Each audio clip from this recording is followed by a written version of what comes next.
All right, we're moving on to our next type of factoring. We're going to factor some trinomials. Let's go over the things that we've already done.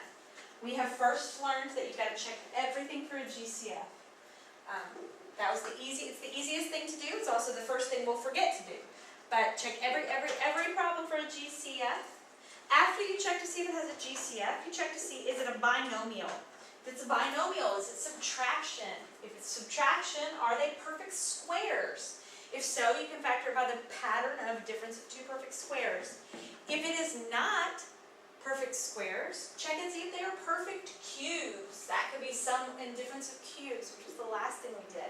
All right, and if it is a trinomial, then you can have trinomials that have, this says where a equals 1, that's your lead coefficient. Or you can have a trinomial where the lead coefficient is not 1. We factor those differently. We'll learn that later this week. So we're going to start with this page and then we'll go back to your packet and do the one in your packet. I'm hoping you remember this when we get into it from Miss Trumbull's class. She told me that she did cover this pretty well with you guys, so hopefully you remember this. Now it says at the top you learned how to factor binomials and trinomials using algebra tiles. I don't know that you guys used algebra tiles in Algebra 1, and that's okay, you don't really need them. Some of you use the window method or the box method to multiply. It's very similar. But we can do this middle part. Think back to x plus 3 times x plus 4. Multiply these binomials together and then explain your process. So we did this just the other day. You guys, we commonly use the term FOIL for first. Multiply the first two terms, get x squared. Multiply the outer terms, get 4x. Inner terms, that's the I in FOIL. And then the last terms, then you get 12. And then once you simplify that, you get x squared plus 7x plus 12 because I can combine like terms. So how was the constant value generated? Now, the constant value is the 12. That was generated by multiplying the last two terms.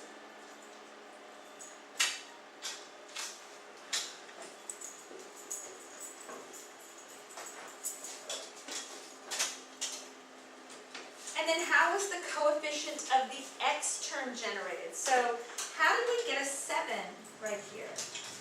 Well, we didn't get a 7 until we combined like terms. So we had to combine our O and I. So this is your F of FOIL. This is your O.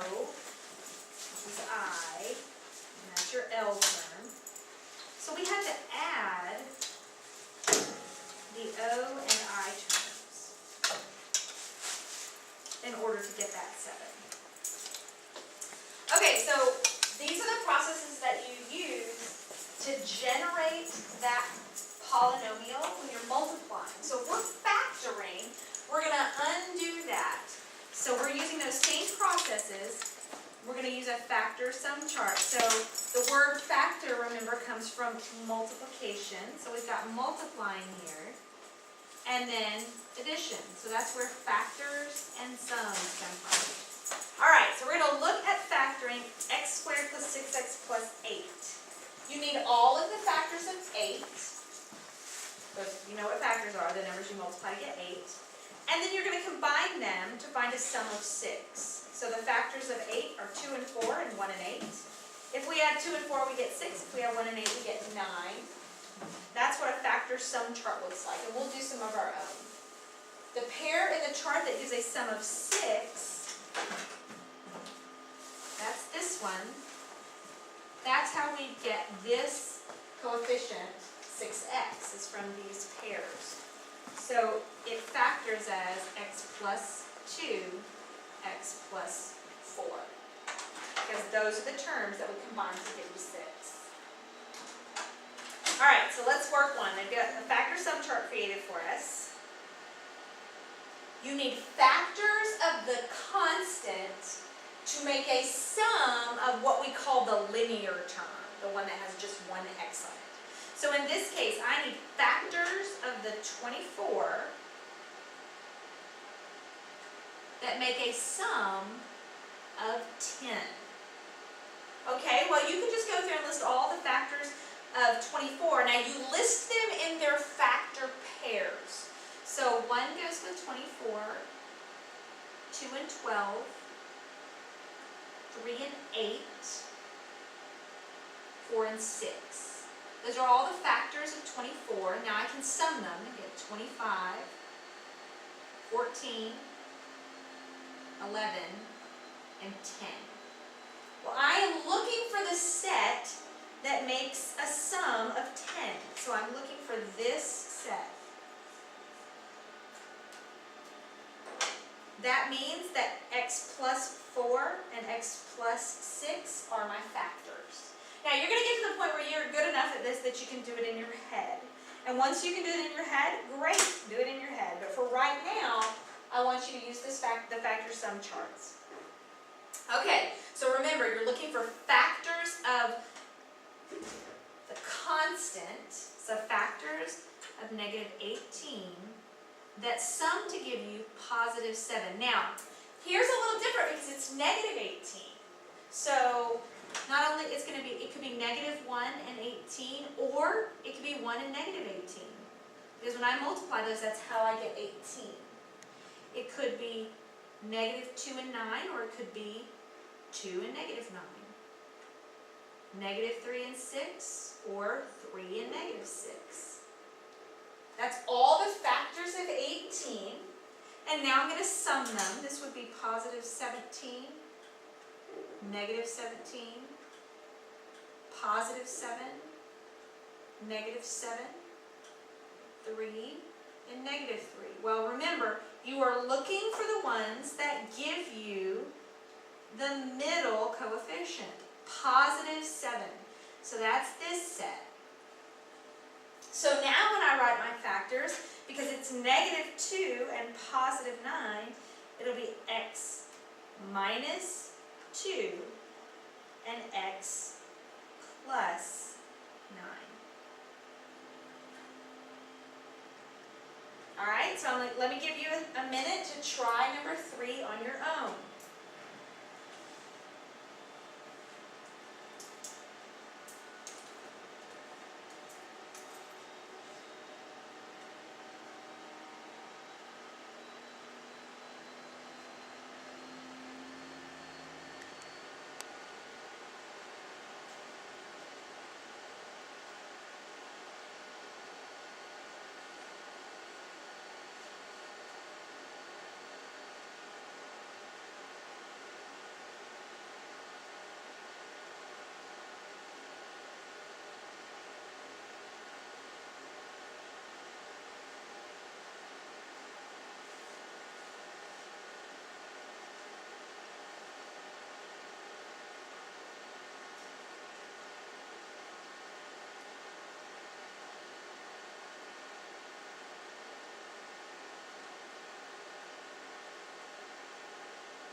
You know, I should have been asking on all of these, is there a GCF? You should always ask that first. Now, I know there's not one because my lead coefficient here is 1.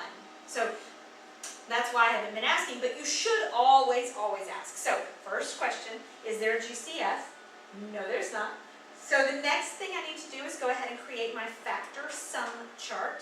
So I am looking for factors of negative 21 that I would sum to get positive 4. Okay, so I go through factors of 21. Let's see, it could be negative 1 and 21, or 1 and negative 21. It could be negative 3 and 7, or 3 and negative 7. And that's all the factors of 21. So when I sum them, alright, I need the one that gives me positive 4. So that is this set. So I write them in parentheses as x minus 3, x plus 7. Okay. Oh, now we got a totally different one. Factors and sums. Now, if we were to go through our steps, I would hope you wouldn't make it to a factor sum chart. because I'm going to ask myself, is there a GCF? No, there's not. Then I'm going to ask myself, is it a binomial? It is. Is it a difference? It is. Are they perfect squares? They are. So I can factor this as a difference of two perfect squares, which it does beautifully. But let's just say you forgot. So you want to look for factors of negative 16 that would combine to give you the coefficient of the linear term, the term that just has an x. I don't show a linear term, so that would be like it's plus 0x minus 16. So I'm looking for the ones that sum to give me 0. So it'll work this way too. So factors of 16, negative 1 and 16, or 1 and negative 16. Negative 2 and 8, 2 and negative 8. Negative 4 and 4, or 4 and negative 4. This would be 15, negative 15, 6, negative 6. This one gives me 0, and that's the one I need. X minus 4 and x plus 4. That's a lot of work to go through though, if I could just recognize that it's a difference of two perfect squares. Okay, try number 5. Don't forget to ask yourself if there's a GCF.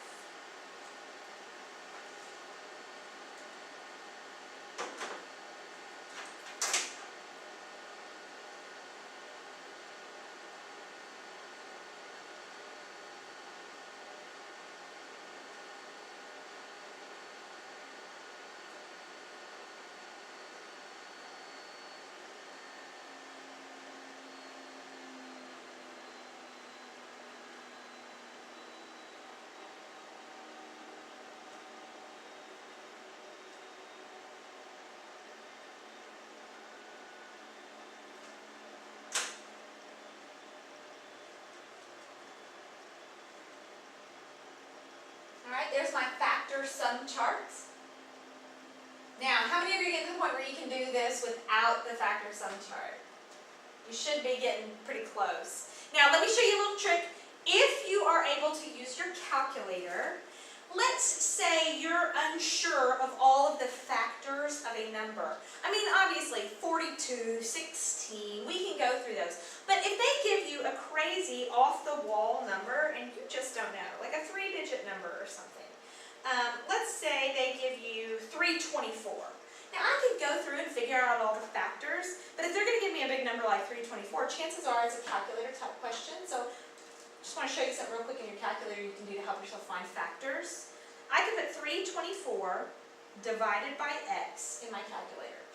Always, whatever it is you're trying to factor in your calculator. Hit enter, and I'm going to hit Control T to pull my table up on the screen. And there's my factors. 1 and 324, 2 and 162, 3 and 108, 4 and 81. 5 isn't a factor because it gives me a decimal.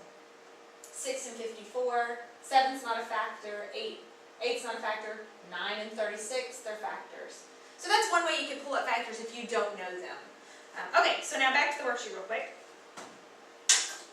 Monica factored the problem x squared minus 6x minus 27 and got x plus 9, x minus 3. Did she factor it correctly? Why or why not? Well, you can make your own factor sum chart and figure out factors of 27 that combine to give you negative 6. When you do that, you realize she's got her signs backwards. This would give me a positive 6 in the middle. So I need x minus 9 and x plus 3 in order to get a negative 6 in the middle. Number 7, does x minus 9, x plus 3 produce the same trinomial as x plus 3, x minus 9?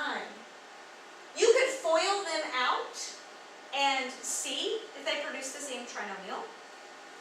But can you just identify right off the bat that they're not the same trinomial? That middle term is going to be different. The middle term of this trinomial would be minus 6x. The middle term of this trinomial, oh wait a minute, these are the same.